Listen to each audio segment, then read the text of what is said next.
Welcome to Table Talk with Scott and Terry. I'm Scott. I'm Terry. This is episode number 28 in honor of Warwick Dunn, one of my favorite FSU players of all time, number 28. Okay. What he's famous, one of the things, he's a great guy because I think he's done over 150 homes for single moms.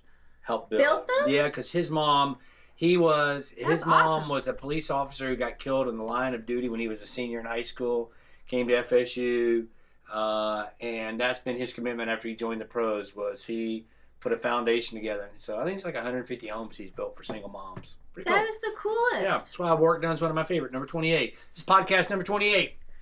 So, do you want to get well was the question we wrestle with in church this week. Do you want to get well? Which really seems to be a stupid question. Because who doesn't want to get well? Right. Do you want to get well? No, I want to be miserable the rest of my life. Well, it makes me think, like, what am I doing that you see that I don't see? If I think I want to get well, and you're like, do you want to get well? Then I must be doing something. Well, yeah, that's like, stupid. I want to lose weight, but I'm going to suck down all the ice cream in the hemisphere. Right. So was there a time you wanted to get well? I did. I was 19 years old, and I caught the chicken pox. What was that, 1920? But that's old to catch the chicken pox. I'm ignoring you on your silly sidebar. But when you're 19... She's older than me. I am. I was actually on a Navy ship. My first Navy ship I was doing summer. You got it when you're in the Navy? Well, okay. When you're in ROTC in the summer, you do a month on a Navy ship. So I was on the Navy ship, and I went into the mess hall, and there was this guy sitting there at the desk like this. And I'm like, what? At the table, at the dining table. And he's like... I'm like, what's wrong with you? And he goes, I feel awful, and I have this rash all over. And I'm like, oh my gosh, you have the chicken pox? And he said, I'm going to give it to you. That's it. He just touched me like that. And 3 weeks later, to the day, chicken pox all over. It was awful. They took me off the ship. I had like 104-degree fever. I was in the hospital. My parents had to drive to Long Beach and pick me up. I broke out forever. It was miserable. I wanted to get well so bad. And then I had to go back to college with all that on. Not a glamorous time in my life. Bad. I know. So much fodder to speak on. Go for it. Go. When did you want to get well? I actually know about that. It was a couple of years ago. I've been running, and I thought I pulled a muscle in my calf or something. I was in so much pain. We actually had somebody. They paid for me to go to a pretty expensive treatment program where this guy worked on me. It hurt to walk everywhere. And this guy literally took me in and worked on me for like an hour doing movements and everything, put me in all these machines, and then put me in one of those cryo chambers and then into a sauna and back into a cryo chamber. And I could run the next day. It was like a miracle cure. And it didn't wear off. That's what I was impressed with. Okay. I remember you doing that, and I remember thinking, oh, I hope this lasts. I wonder how long. Because I know about overuse injuries. It takes forever to get well. If I've got to, I'll go back at some point. Maybe. We'll see. But we talked about there's a story in John chapter 5 where there's a guy's been lying by the pool for 38 years. 38 years. And you know what's interesting on that is we assume he's crippled. Right. We assume he can't get in. Doesn't say he's crippled. It says he's an invalid. Maybe he had like one of the books I was looking at said maybe he had like a wasting disease, like tuberculosis or something like that. But he was just an invalid. He couldn't get into the pool. There was a legend, a tradition that the pool, if you could be the first one in, which how cruel is that? Hey, the first sick person. You're sick, so the first sick person that gets in gets healed. Wasn't there something about the angel stirred the waters? Yeah, right. But the rule was the first one in. That just not fair. But anyhow. Yeah, well, never mind, go on. No, I didn't say no. Please. Hey, when I was a kid, because my last name started with W, so I was always last at school because the alphabetical order, right? And so my parents, to make me not feel so bad, they say, it's good to be last. They did. But that didn't work at the pool of Bethsaida. I know, I'm sorry, it's a tangent. Anyhow, back to the story. So Jesus goes up. This guy's been laying there 38 years, and Jesus says, "Do you want to get well?" It's just come on. But what I like to talk about the sermon, you can spin the story. So, the guy doesn't answer the question. He never says, "I want to get well." No. Why don't people want to get well? I think sometimes you just learn to live with how bad it is. That's what. Yeah. I look at people going... Sometimes you don't see it. Well, I look at people in like some really unhealthy relationships. I'm like, why are you staying in that relationship, right? Because they got comfortable. Yeah, it's just the way it's going to be. I mean, there are so many people I know that are in jobs they hate. Yeah. Not you, of course, but other people who are in jobs they hate, and they just stay in the job because they're scared. Yeah, it's hard. It's hard work to change. Really, that's why we don't want to change? Yeah, I mean, when it's uncertain, like it's the bird in the hand and two in the bush, right? If you have a job and you hate it, but at least you have the job. Okay. At least you have some kind of certainty. If they're not brave to go against the unknown.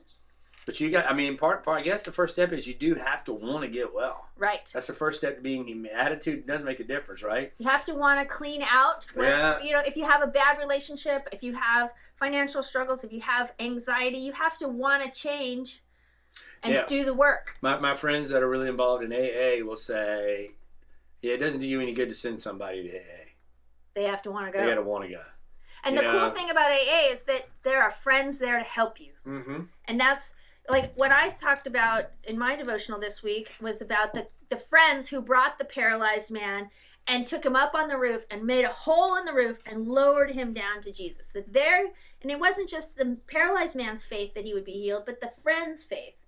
To get together, they were stronger together.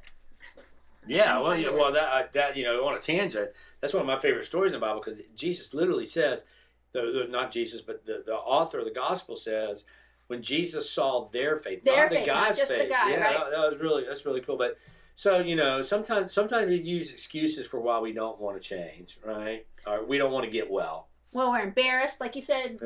We might be embarrassed that we have an alcohol problem, or admit that we need help. You're right. It takes a lot of courage to admit you need help. And we think we can do it on our own. Oh, today's a new day. I am really gonna do it. I am really gonna not eat those donuts ever again. Yeah, that was the second thing that made me think about in the story is, what if the guy actually was asking for help and nobody was helping him?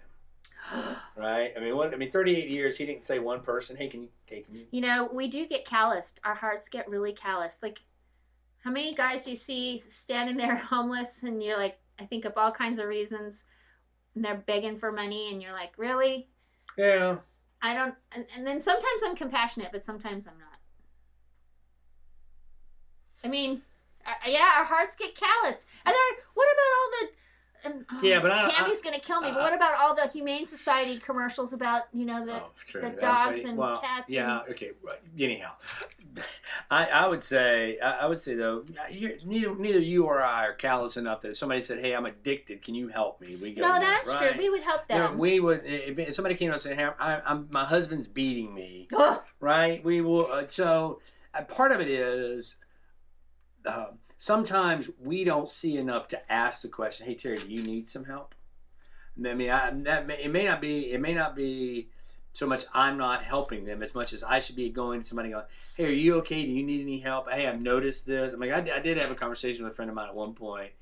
I pulled him aside and said, hey, I just want to share with you some of my observations, that's the word. Observation, like, you're spending a lot of time with this person. You're not married to her. I'm just giving you a heads up.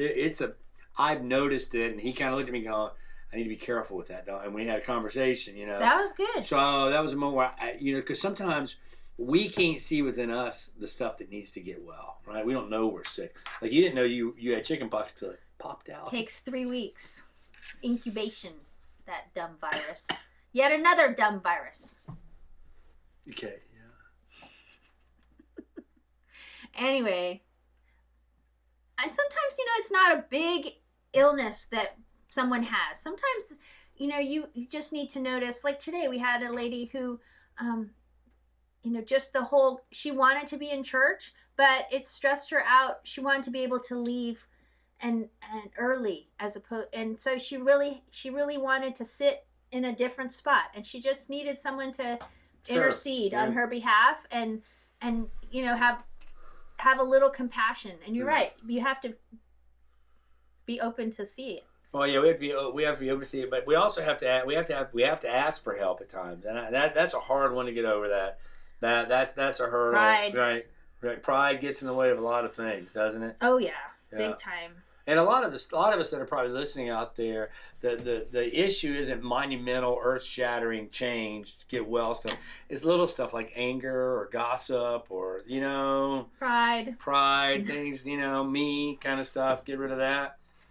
So sometimes we do have our excuses, and sometimes we don't look to get help, and sometimes we just need to know Jesus is there. Well, I think that's the biggest part about it that was so encouraging to me.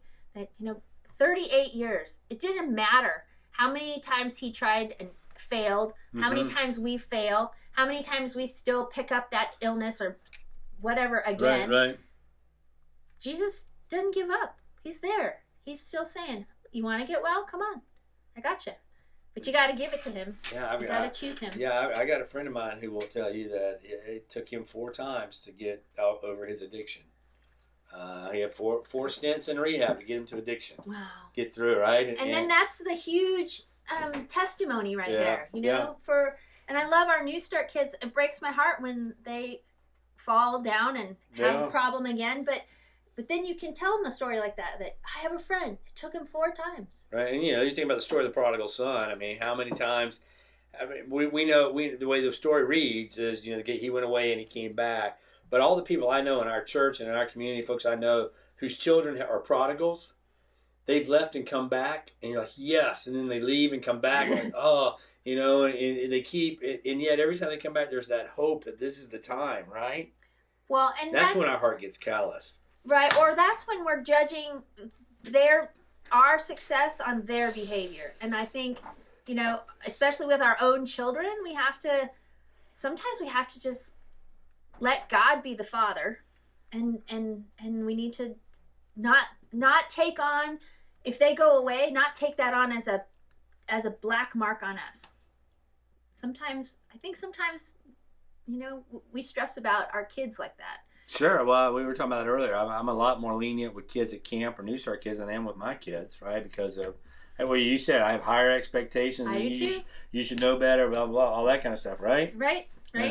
I had a babysitter for my children, and her dad was a Navy chaplain, and I can remember talking to her one time about something she was doing, or a friend she had, and she had a guy she was dating, and I'm like, he's really, this isn't right for you. This isn't right for you. And she's like, you can't judge.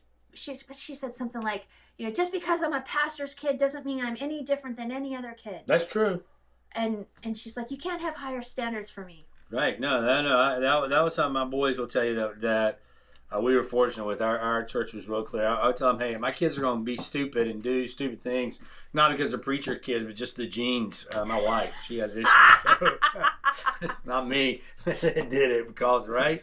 Kind of stuff. So I just think about, though, one of the things that is important for me, and I don't think I said it in my sermon, the guy had been laying there 38 years, right? And that can work, but he kept trying for 38 years. Don't give up. Don't quit. Fight the good fight. Press on. All that kind of stuff. He still believed. Still believed. There's still hope. He still had hope. He could be healed. Yeah, I mean that's it, man. Keep fighting the good fight. Man, if you're out there and there's a situation that's weary on you and worn you out, keep fighting the good fight. Keep trying. Don't give up. Don't quit. Don't. Right.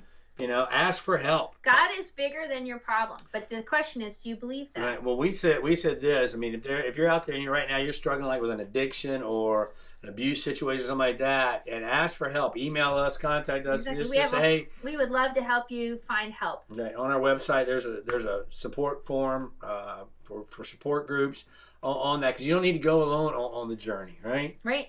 Now, some of us need to shut up with our excuses and do what we need to do. Like I will tell you, I said it in the sermon, I didn't say it as harsh as I wanted to, but there are a lot of people who expect God to fix their finances, but never honor God in their finances. I'm like, you're just at that moment, I'm done with you.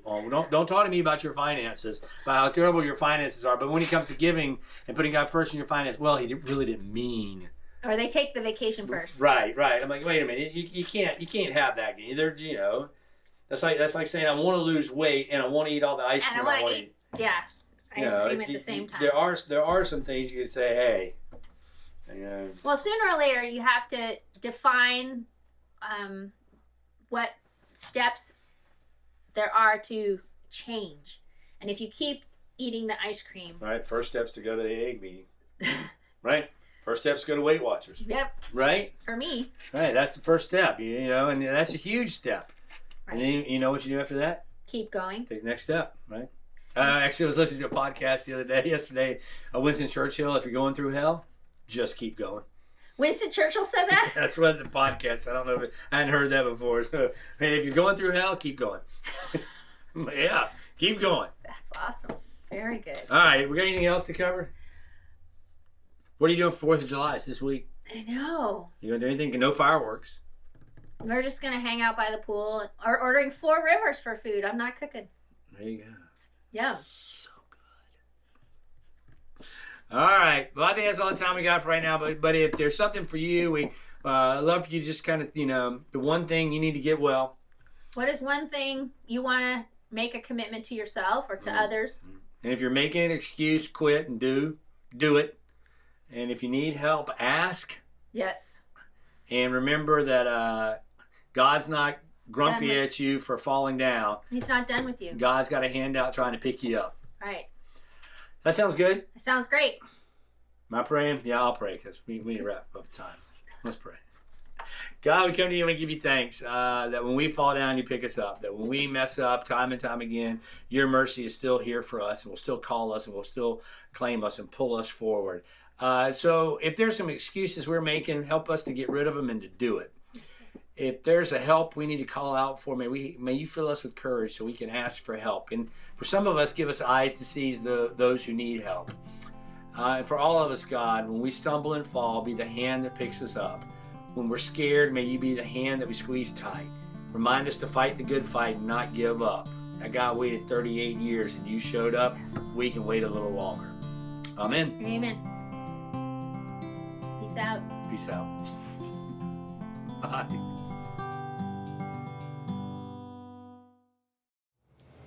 If it gets too bad, I'll just close my eyes.